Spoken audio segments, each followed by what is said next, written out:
ఓం శ్రీ గురుభ్యో నమ. హరః ఓం. భగవత్ భక్తులందరికీ కూడా ముందుగా నాగుల పంచమి శుభాకాంక్షలు.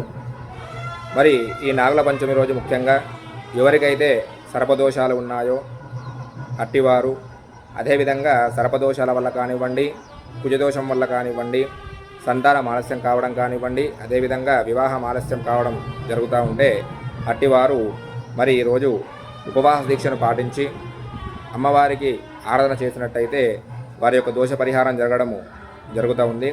దాంతోపాటుగా మరి ఎవరైతే అమ్మవారి సన్నిధానికి వెళ్ళి అక్కడ చింటనాగులకు, అదేవిధంగా అక్కడ ఉన్నటువంటి ఆ యొక్క పుట్టకి నమస్కారం చేసుకొని 11 మల్లెపూలు సమర్పించుకొని, దాంతోపాటుగా ఒక 11 ప్రదక్షిణలు చేసుకొని ఒక అరటిపండు అక్కడ నైవేద్యంగా పెట్టి ఆ అరటిపండును అక్కడే ఉంచి మీ ఇంటికి వచ్చినట్టయితే మీ యొక్క సంతానం కానీ, అదేవిధంగా ఈ యొక్క వివాహ కోరిక అనేది కూడా శీఘ్రంగా నెరవేరే అవకాశం అనేది ఉంది. ఓం శ్రీ గురుభ్యో నమః. హరః ఓం. లోకా సమస్త సుఖినో భవంతు. ఓం స్వస్తి.